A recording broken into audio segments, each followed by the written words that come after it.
Hello, and welcome to the Bluegrass Sports Show. You sound very happy to be here. We are the BS show. We're two fat guys talking crap. It's because of what we're discussing. Oh, yeah. I'm Carl. And I'm Perry. The animal. And today we are discussing this Kentucky football crap. And as you know, whenever it comes to topics such as this, there's a very solid chance you're going to get Perry angry and ranting. And it's going to happen. So, what we want to discuss is the football team that is now 5-2 that is coming up to play Tennessee. Essentially a recap of the Mississippi State game and what to think about what might happen with Tennessee. All right, so what we're going to discuss first, we'll discuss Tennessee later and their upcoming. Yeah, So first we are going to go on just how awful they were against Mississippi Let's set a table. And this goes back further than Mississippi State. Yeah. This goes back to week 1 of the football schedule, and we go to Southern Miss, and we struggle to win that game. Mm-hmm. And I said after that, I'm not impressed by this team. We're not good. Right. And people's like, oh, Southern Miss is better than what their name is on the road, da da da da. I don't care. Week 2, we play Eastern Kentucky, and we trail for almost 3/4 of that game, and barely beat Eastern Kentucky. Now, week 3, we go to South Carolina. I'm expecting us to get destroyed. I called us losing by double digits that game. We dominated South Carolina. Right. I looked at South Carolina as a team that just eviscerated Missouri. They played fantastic against Missouri. Mm-hmm. Missouri's supposed to have one of the best offenses in the country. They completely shut them down. Never mind the fact that Missouri then plays against Purdue and gets completely walloped. And they play someone else and gets completely walloped. We destroy South Carolina, and I'm thinking, woohoo, I'm pleasantly surprised. Look at this team. They might be good. Next on the schedule coming is Florida. And you've heard us preach about Florida before and how disgusted we were with that game. So I'm not going back to that. So we're sitting at this point 3-1. Yep. Next up comes Eastern Michigan. Now, at this point in time, Mark Stoops has been given the grand gift of the FBI investigation into college basketball, the whole Rick Pitino ordeal. So everybody forgets about football. What should have been a colossal week of what the crap, man, turned in after the Florida game turned out to be nothing. Right. Because the whole FBI scandal, the Rick Pitino, the Louisville stuff, stole all the attention. Yep, took the spotlight off of it. We get to Eastern Michigan, and I listen sitting in his driveway to us have to back down a pass in the end zone to keep from losing at home to Eastern Michigan. Yep. In a game we should have lost. The week after that, you host Missouri. This Missouri team, who I don't think scored 10 points against Purdue, you have to hold on to beat them. Yep. If I'm not mistaken, did we not win by a field goal? Maybe as time expired? Can't remember for sure on that one. I think that's what happened. Don't hold me to that, but I think that is what happened. I'm pretty sure we won 40-37. So this is going into... At this point, you are 5-1. 5-1. The worst 5-1 team in college football, maybe in the history of college football. Legitimately, the only 2 games we should have won to that point was South Carolina and Florida, and we didn't win one of those. And we didn't win. We should have been 2-4. 100%, 2-4. We're giving a gift. And we're 5-1. You're giving another gift by being off a week. Yes, you got a bye week. Playing Mississippi State. Exactly. You're given a gift of having a bye week before you go to Starkville. Now, granted, it is a road game. You're going to play a 4-2 Mississippi State team who has rather blown out teams or gotten blown out by teams. There's no in the middle. Right. Kentucky with a chance to put themselves in position to play for the SEC East whenever we go to Athens here in a few weeks to play Georgia. Mm-hmm. You have 2 weeks to prepare for this football game. 2 weeks. And blow it. and you go to Starkville, Blow it. the butthole of America, and you lose 45-7. And I can't say much about this game because I quit watching it or quit listening. I was on the road. I quit listening. In the third quarter, I believe it was, we were down 7-24. And that's when I said, I think it's third quarter, right? I guess. I don't remember. But we were down 7-24, and I was like, okay, this game is done. Let's put something into perspective, and we played atrocious across the board. In the first half, we missed on some big plays. Mm-hmm. We had several plays that were down the field that were open that would have went for 6, and we missed. Steven Johnson played the worst game of his Kentucky career to this point. 13 of 28 for 117 yards, averaged 4 yards per completed pass. We rushed for 115 yards. Now, if that's one rusher, that's fantastic. That's as a team. We rushed for 115 yards. Just nothing. Nothing. You completely lay an egg. Yep. In not necessarily the most important game, a game you very well could lose. Mississippi State was favored by over 10 points according to Vegas, and it was bet up from that. Right. So money was on It was on State not only to win but to cover. Right. I expected us to lose by 2 scores. You saw me live on video say he expected us to win. He's always pulling for Kentucky. I said we're going to lose, and we're going to lose hard because this team sucks. And 45-7. I am as big of a Kentucky football fan as you will find. I love Kentucky football, but I'm not going to sugarcoat this crap. We suck. 5-1. It's Kool-Aid. We should have been 2-4. We should have lost to Southern Miss. We should have lost to Eastern. We should have lost to Eastern Michigan. The only games we should have won to this point, and we should have lost to Missouri. Truth be told, referee screwed Missouri out of 20 seconds at the end of the game, or they would have beat us too. The only games we should have won to this point was South Carolina, which we played well, and Florida, where we played well for 52 minutes, and then choked a 13-point lead in 8 minutes. Here comes his rant, boys. He's going. What I'm going off onto at this point, and I'm going to move forward. Go ahead. Now, when you were talking about Steven Johnson, I mean, everybody's going to have a bad game, but this looked like the team got dominated, not like Johnson had a bad game. If Johnson has a bad game, we need to rush for 200-plus yards. We come out, and we were, as far as our game plan, it was 100% there. We just didn't execute. No, nobody did, and that was the whole team didn't. The execution of the game plan, that is on the players. Right. The coaches had an excellent game plan going to Mississippi State. You can beat Mississippi State over the top. And we just missed on those plays. That is something I will give 100% credit to this coaching staff. They are as good as I've ever seen at this school of having a game plan put in place of how they want to approach the game. Now, what they are the worst at that I've ever seen at this school, worse than Joker Phillips, organization and making changes. Yep. Being able to go ahead and redesign on the fly what you want to do, to adjust. Right. They're awful. The worst halftime coaching staff I've ever seen in my life. Yep. And they're pretty bad. And I will move on to Tennessee at this point.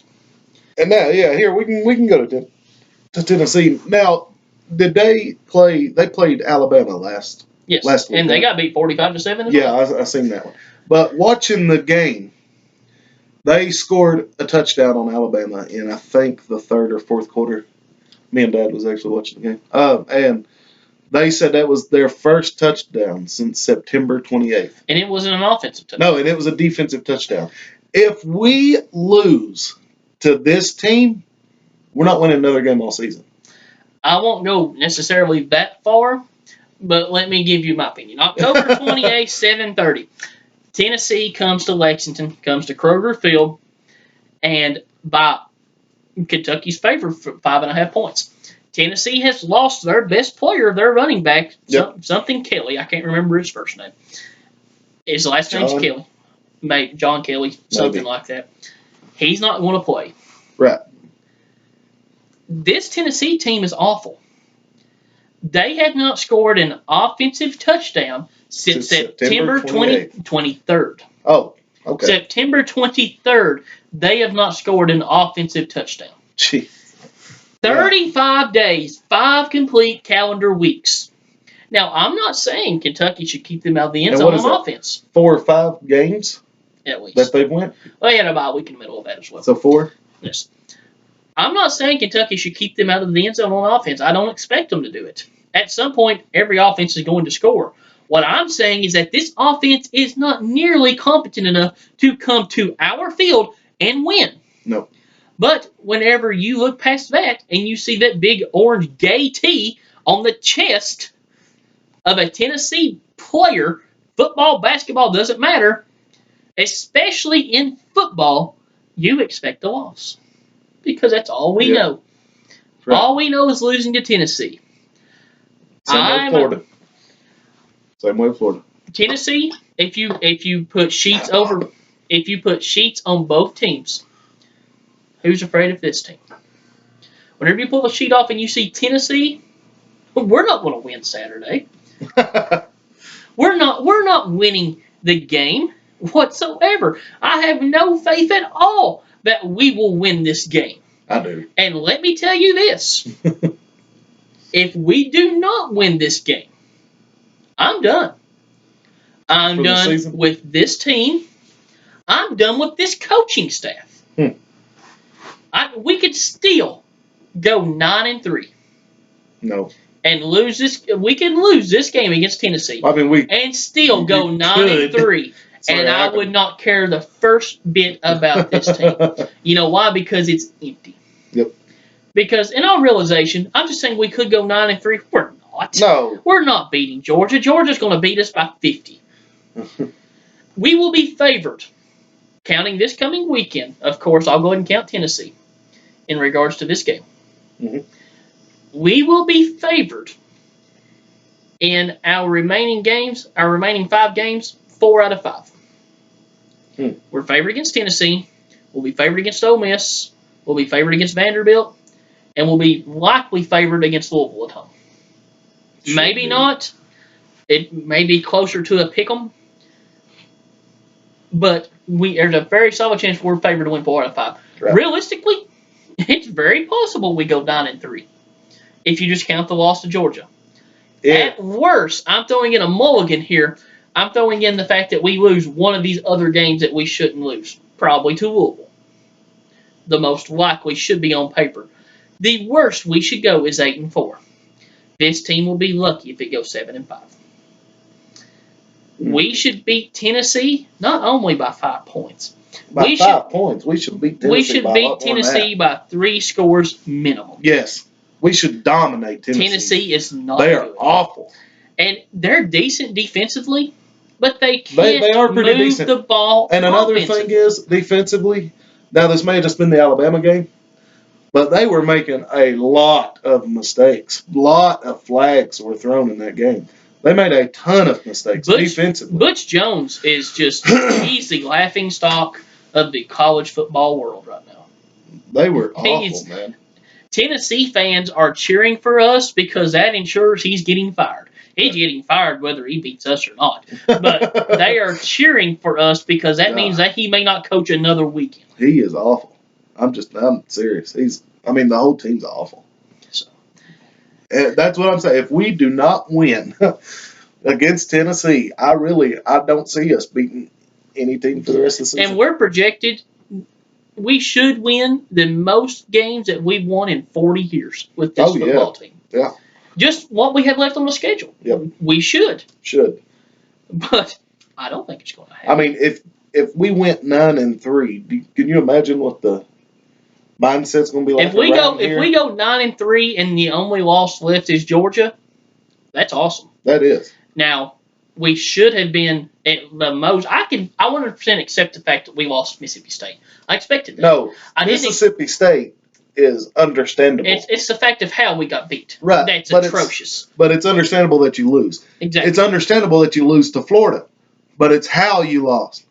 You should have won. No, it's not understandable that we lost to Florida. I disagree. We were the better team all night long. And But no, that's in what I'm a saying. manner I of know Kentucky football in that lost game, that game. I know, but I'm saying Florida as a team, I could see you losing to them. But not because of how the game went. You shouldn't have lost that. That should have been a win, period. We were better than Florida. We're better than Florida now. But I could see, I'm just saying because of the name and how good they are, I could see if you lose. Those three right there, because Louisville's terrible. We've watched them. They're terrible. Without you take out the quarterback there, they are garbage. He is the team. So you should beat them. But they won't. They might. Like I said, if they beat Tennessee, I will still have an idea that they're going to do really good this year. This isn't last year's team. If last year's team was playing this year, we're 10-2. Yeah, probably. We're 10-2. We're 11-1 at best because we're still not beating Georgia. 9-3 at worst. Right. 10-2 is where we land. But this year's team has no identity whatsoever. No offensive identity. The immaturity and the unpreparedness of the coaching staff is still there. The inability to adjust on the fly. Now, preparing for the game, that's not what I'm saying. It's the management within the game. It's time management on the clock. It's just the complete elusiveness of having common sense with anything football. Right. It's not there. If we lose Saturday to Tennessee, we won't win another all season. I'm going to stick by that. I'm not going to say necessarily that, but what I am saying, basketball season's here. The fan base is gone. Yep. If you lose, I'm done. I'm sick. But I am going to stick by that comment. We lose Saturday, Tennessee, we're not winning another one all year. But anyway, I guess the rant's if that over. happens, I don't think it happens. But he's fired? I don't think he's fired, but he's on the hot seat. If they lose all them? Oh, yeah, definitely. He's definitely on the hot seat at that point. Yep. But, I mean, as far as game planning, like you said, he's fantastic. Recruiting, he's really good. Best that's ever been here. But he's a good player developer. But the things that you are doing bad at are things that no coach should be bad at. Mm-hmm. You know what I mean? These are things that should already they should just happen. Now, I can see maybe you not being very good at adjusting on the fly. But the problems with the Florida game and not having players on the field, the right amount of players or whatever, that's on you 100%. That's every coach should be able to do that. Should know how many players they're sending out there. Should know where the other team, or should have their players ready to guard the other team.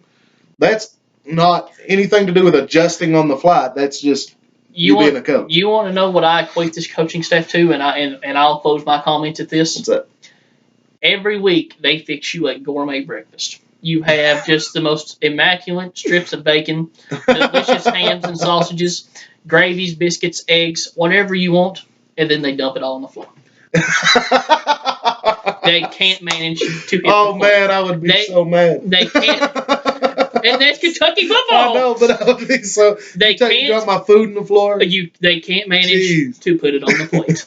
And that's where I'll leave it. Oh, my gosh. I like that analogy, boys. Anyway, if you guys like this, go ahead and hit that like button and that subscribe button. Share it with your friends. Like us on Facebook, Bluegrass Sports Show, Twitter, Bluegrass Sport 2. As always, Barry ain't going to have another comment. So we will just say bye. Thank you for watching. Have a great day. Bye, guys.